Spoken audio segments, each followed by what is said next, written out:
ఇప్పుడు సాంబార్ కారం తయారు చేస్తున్నా అనమాట.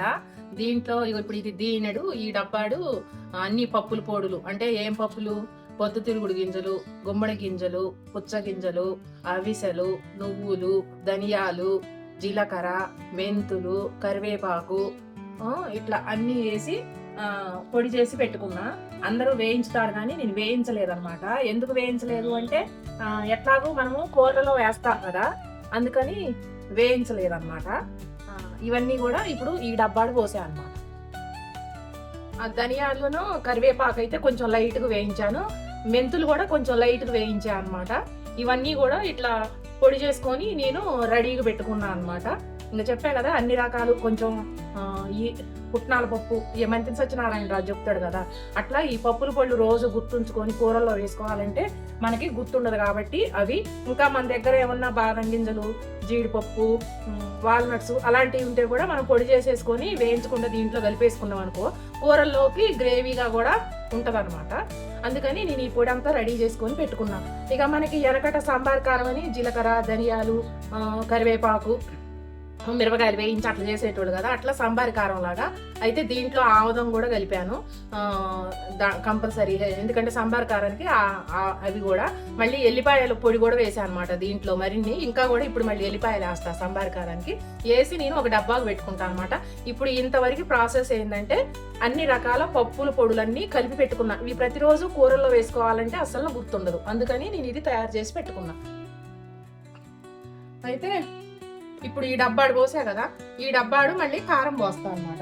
ఇంకో ఇది నిన్న మా ఫ్రెండ్ ఒక ఆవిడ ఇచ్చింది. ఈ కారం నాకు కొంచెం కలర్ తక్కువగాను, కొంచెం ఇత్తులు ఎక్కువగా అంటే కూరలకు అయితే పనికి వస్తుంది అనిపించింది. పచ్చడికి కొంచెం వద్దులే, పచ్చడికి వేరే పెడదాంలేని ఇంక ఇది కూరల్లో వాడదామని డిసైడ్ అయ్యా అనమాట. అంటే ఇక కూరలకు పనికి వస్తుందిలే అన్నట్టు, ఎట్లాగో నాకు కూరలకు అవసరం అనమాట. సర్లే నాకు ఏ పని చేయకుండా అంటే మిరపకాయలు కొనుక్కుంటా అన్ని విధాలా కూడా ఉపయోగపడుతుందని మా ఫ్రెండ్ పాపం వాకింగ్లో కలిసి ఇచ్చిందనమాట. ఇస్తే ఇక దీన్ని కూరల్లో కారంకి వాడదాం అన్నట్లు అనుకున్నా అనమాట. ఇది కూరల్లోకి ఇప్పుడు ఇది ఒక డబ్బా పోసా కదా, అంటే ఇది పెద్దగా ఘాటు ఉండదు. అప్పుడు ఏమైంది, ఇప్పుడు ఇది ఒక డబ్బా అయింది కదా, ఈ పప్పుల పొడి ఒక డబ్బా అయిపోయింది కదా.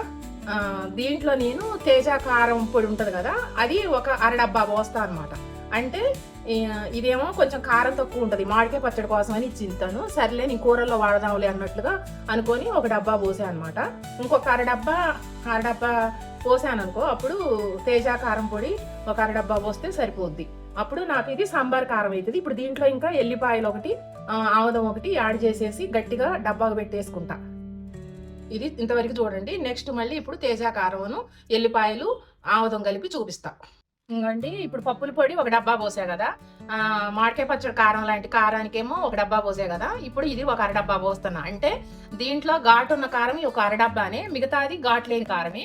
ఇక ఒక డబ్బానేమో ఇక అచ్చం పప్పులే కదా, ఏమి ఉండవు కదా దాంట్లో, ఘాటు ఏమి ఉండదు కదా, మొత్తం స్పైసెసే కదా అవి.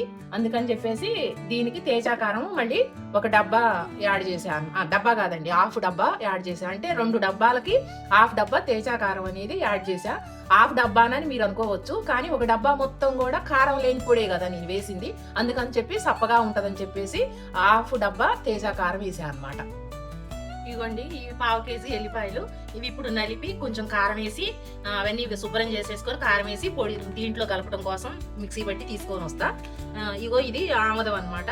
ఈ ఆముదం కూడా దానికి సరిపోను చూసేస్తా అనమాట. నేను ఇందాకలో ఏం చెప్పాను, అదే ఎల్లిపాయలు 250 గ్రాములు అని చెప్పా కదా, అయితే 250 కంటే కూడా ఇంకా ఒక 150 గ్రాములు ఎక్కువ ఉన్నాయి అన్నమాట. ఎక్కువ ఉంటే సరేలే, ఇంకెట్లాగో మనం కూరలో ఎల్లిపాయ కారం వేయం కదా అని చెప్పేసి మళ్ళీ ఆ 150 గ్రాములు ఈ 250 గ్రాములు మొత్తం 400 గ్రాములు కూడా మళ్ళీ ఒలిసి ఇంకో ఇలా తీసుకొచ్చాను. ఇప్పుడు ఈ మిక్సీ పెడతాను. నేనైతే గర్భాల్లాగా పొట్టు గినక ఏమి తీయనండి, ఎందుకంటే ఫైబర్ ఉండాలి మంచిది అన్నట్లు తీయను. ఈ పొట్టు తీయకపోతే ఏం చచ్చిపోమండి, బాగానే ఉంటాము. ఫైబర్ కడుపులో పోతే మంచిదే, పూర్తి పొట్టు తీయడం అనేది కూడా కరెక్ట్ పద్ధతి కాదు అనేది నా ఉద్దేశం అనమాట. అందుకని నేను ఒక 4-5 ఇయర్స్ నుంచి మాత్రం పొట్టు తీయకుండానే ఆ చివర ఈ చివర కట్ చేసి శుభ్రంగా గర్భాలు అట్లా వేస్తా, కానీ గర్భం లాగా బయటికి మామిడికాయ పచ్చడిలో తీసినట్టయితే తీయను అనమాట. అందుకని ఇప్పుడు ఈ దీంట్లో కారం పోసేసి కట్ చేసి తీసుకొని వస్తాను అనమాట.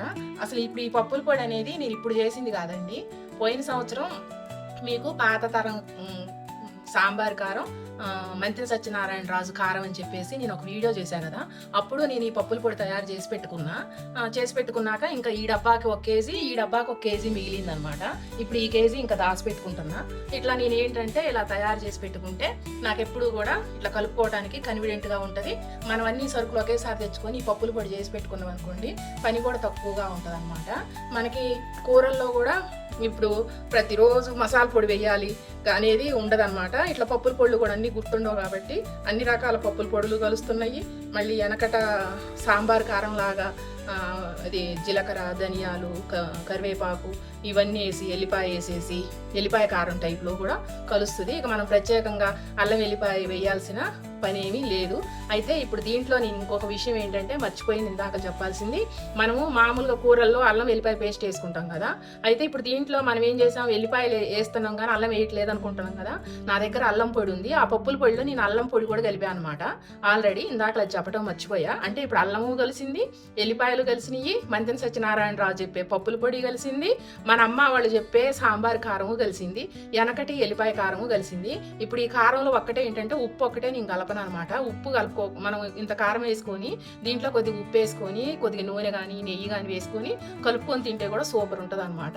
ఇక మనం అల్లం వెల్లిపాయ అనేది ఒక చికెన్లో నాన్ వెజ్ అప్పుడే మనం మిక్సీ పట్టుకుంటే సరిపోతుంది అనమాట. ఇంక వీటిలో ఇంక ఏమీ వేయాల్సిన పని లేదు. ఉప్పు ఒకటి మనం కూరలో కారం వేసుకొని ఉప్పు వేసుకుంటే సరిపోద్ది. ఈ ఉప్పు అనేది దీంట్లో కొంత వేసి దాంట్లో కొంత వేసి ఎక్కువ తక్కువలు అవుతాయి అని చెప్పేసి నేను దీంట్లో అసలు ఉప్పు వేయట్లేదు. ఇప్పుడు దీంట్లో ఇంకా యాడ్ చేయాల్సింది ఏంటంటే ఎల్లిపాయలు మిక్సీ పట్టుకొని వచ్చి ఆముదం కలిపేసి మంచిగా ముద్దలాగా నొక్కేసి డబ్బాగా పెట్టుకుంటా, అది చూపిస్తా. ఈ లోపల మిక్సీ పట్టుకొని వస్తా. ఇగోండి పట్టకొచ్చా అనమాట. ఇగో చెప్పా కదా నేను ఎల్లిపాయ అసలు పొట్టు తీయను, ఇట్లా కచ్చా పచ్చా కారం వేసి పట్టుకొని వచ్చా అనమాట మొత్తం కూడా. అంటే కొంతమంది ఎబ్బిచ్చి ఎల్లిపాయ పొట్టు తీయకుండా ఉంటారా అని అంటారు. సరే, అది ఎవరి వారి వ్యక్తిత్వాన్ని బట్టి వాళ్ళు మాట్లాడతారు. కానీ నాకేంటంటే ఇదే కరెక్ట్ అనేది అనుకుంటా. ఇంకా నేనేంటంటే కనీసం దోసకాయకి కూడా పొట్టు తీయనండి, బీరకాయకి కూడా పొట్టు తీయకుండానే పచ్చడి చేస్తా. కడిగేసి శుభ్రంగా ముక్కలు పోసేసి వేయించి పచ్చడి చేస్తా. ఇంకా కొంతమంది అమ్మో మాకు దోసకాయ పొట్టు తీయిపోయినా తినరు అది ఇదని చెప్తారు. సరే, అది ఎవరెవరి ఇష్టం వాళ్ళది. ఇప్పుడు ఇట్లా నేను ఎల్లిపాయ పట్టుకొచ్చా కదా, ఇంకా దీంట్లో ఇప్పుడు ఆముదం కూడా పోస్తా అనమాట. ఇప్పుడు మీకు అర్థమైంది కదండి, కేజీ డబ్బాతోని బోల్గా కారం పోసా అనమాట. ఏది మామిడికాయ పచ్చట్లో కారం పోస్తాం చూసారా, మరి ఎక్కువ ఘాటు ఉండదు తక్కువ ఘాటు ఉండదు, ఆ కారం పోసాను. ఇంకొక హాఫ్ డబ్బానేమో ఇది తేజ కారం పోసా అనమాట. అంటే వెయిట్ ప్రకారంగా పోయలేదు నేను. ఇక ఒక డబ్బానేమో ఈ అన్ని రకాల పప్పుల పొడి పోసా అనమాట. దాంట్లో అల్లం కూడా వేసానని చెప్పా కదా, అంటే దీంట్లో అల్లం పడ్డది, ఎల్లిపాయ పడ్డది, అన్ని రకాల పప్పులు పడ్డాయి అనమాట, దినుసులు. అంటే కూరలో గ్రేవీగా ఉంటుంది అనమాట. ఇప్పుడు దీంట్లో ఆముదం వేస్తా అనమాట. ఆముదం వేస్తే మంచిగా కలర్ కూడా అనేది అస్సలు మారదు, మనకి హెల్త్కి కూడా చాలా మంచిది అనమాట. ఈ ఆముదం వేసేసి ఇక మొత్తం మంచిగా కలిపేసి గట్టిగా నొక్కేసి డబ్బాకు పెట్టేసుకున్నాం అనుకోండి, ఇక మనం కూరల్లో వేసుకోవడానికి మంచిగా పనికి వస్తుంది అనమాట. ఇక మనం వేరేగా సపరేట్గా అల్లం వెల్లిపాయ వేయాల్సిన అవసరం లేదు, గరం మసాలా వేయాల్సిన పని లేదు. అయితే ఈ పప్పుల పొడి ఎప్పుడు తయారు చేశారన్నారు కదా, ఇప్పుడు ఇంకా అన్నీ చెప్పారో లేదో అని నాకు కూడా కరెక్ట్గా గుర్తులేదు. నేను పెన్ను పేపర్ పెట్టుకొని అప్పుడు రాసి పెట్టా అనమాట.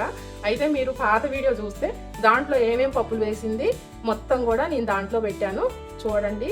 మీకు నచ్చితే లైక్ చేయండి, షేర్ చేయండి, కామెంట్ పెట్టండి.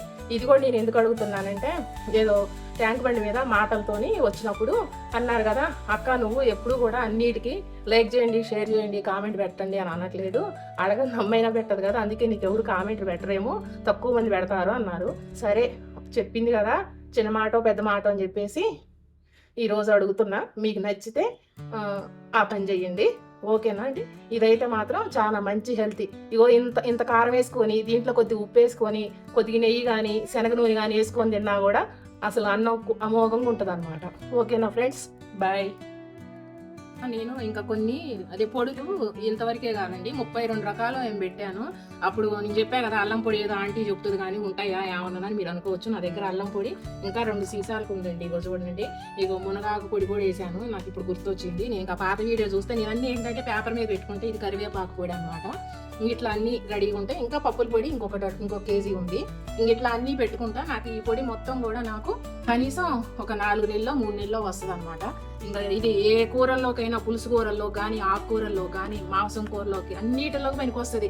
ఇక మాంసం కూరలో కూడా ఇదే వేసుకోవచ్చు. ఇంకా కొంచెం అదనంగా కొంచెం అల్లం వెల్లిపాయ మళ్ళీ అప్పటికప్పుడే ఆన్ ఫ్రెష్గా కావాలంటే వేసుకోవటమే కానీ లేకపోతే అవసరం కూడా లేదు. గరం మసాలా వేసుకుంటే సరిపోద్ది, అది మన ఇష్టం. ఇట్లా గట్టిగా నొక్కి పెట్టేసుకొని మనం పెట్టుకుంటే ఇక ఎప్పటికీ కలర్ మారదు, ఏ మాత్రం టేస్ట్ అప్పుడు ఎలా ఉన్నదో అలా ఉంటుంది. ఇలా నొక్కి పెట్టుకోవాలన్నమాట. చిన్నప్పుడు మా అమ్మ ఒక కుండకి ఇలానే పెట్టిందనమాట. పెడితే నేను పోయినసారి వీడియోలో కూడా చెప్పాను, నాకు ఎప్పటికీ గుర్తు అనమాట. ఆ కుండ దొంగోళ్ళు ఎత్తుకొని పోయారండి ఈ కారం ఇట్లా మా అమ్మ తయారు చేసి పెట్టుకుంటే. అసలు నాకు ఇప్పటికీ గుర్తు అనమాట. ఇక ఇట్లా ఇదే ఫ్రెండ్స్, ఇంకా వేరే ఏం లేదు. అసలు ఈ కారం నాకు పెడతంటే వాసన అనేది నేను వీడియోలో చూపించలేను కానీ అంత స్మెల్ వస్తుంది అనమాట. ఎందుకంటే 400 గ్రాములు ఎల్లిపాయలు వేసాను. ఒక డబ్బా అంటే కేజీ డబ్బాతో కొలిసి కారం తక్కువ మామిడికాయ కారం పొడి పోసా. తర్వాతనేమో ఒక అరడబ్బానేమో తేజ కారం పోసి పెట్టా అనమాట. ఇంకా ఒక డబ్బానేమో చెప్పా కదా 32 రకాలు కలిపిన పప్పుల పొడులు, ఆకుల పొడులు అన్నీ కలిపి చేసి పెట్టా. నువ్వులు అన్నీ ఉంటాయి దాంట్లో.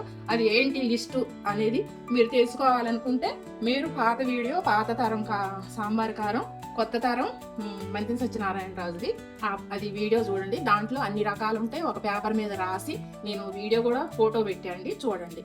ఓకేనా? ఓకే, నేను దాంట్లో చెప్పింది ఎన్నిసార్లు ఓకే చెబుతున్నాను అనుకోవద్దండి. కానీ చాలా యూజ్ఫుల్ అండి, చాలా హెల్త్ఫుల్. ఇది మీరు పద్దాకులు గుర్తు చేసుకొని వేసుకోలేరు. ఇక మనకి ఒక్కసారి చేసి పెట్టుకుంటే ఒక 4 నెలల వరకు మనకు పని ఈజీగా ఉంటుంది అనమాట. వెతుకులాడుకోవాల్సిన పని లేదు. పక్కన ఒక తాలింపు గింజలు, ఎండుమిరపకాయలు, నూనె ఉంటే చాలన్నమాట, ఉప్పు ఉంటే చాలు. ఇంకా వెతుకోవాలా, ఇది తేవాలా అనేది ఉండదన్నమాట. ఓకేనా ఫ్రెండ్స్?